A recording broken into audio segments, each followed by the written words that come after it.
Taste the Daily. Kallakurichi மாவட்டம் கல்வராயன் மலையில் சொத்து பிரச்சனையில் பெண்ணை தாக்கி 100க்கும் மேற்பட்ட சில்வர் மரங்களை திமுக பிரமுகர் வெட்டி கடத்தியுள்ளார்.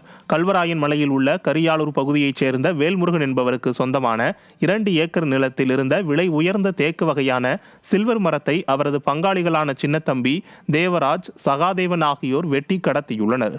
இதன் மதிப்பு சுமார் 1 கோடி ரூபாய் என கூறப்படுகிறது.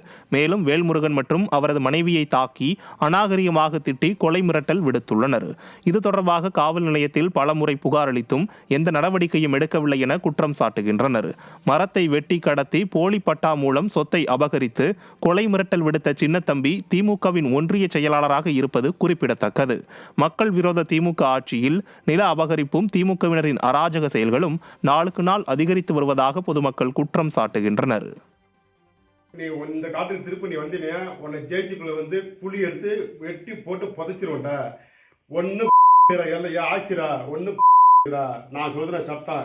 நீ கேஸுக்குள்ளதான் எப்ப நான் தான்டா ஒன்னு பண்ண முடியாதுடா அப்படின்னு என்ன மிரட்டுறாங்க ஐயா.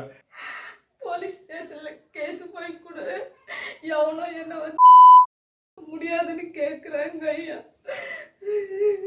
நீ இத்தனையும் பண்ண உன் வீட்டை நீ இடிப்ப, உன்னை நடு தெருவு கொண்டு வரணும் இல்லையான்னு பாருன்னு என்ன பயங்கரமா மிரட்டுறாங்க ஐயா.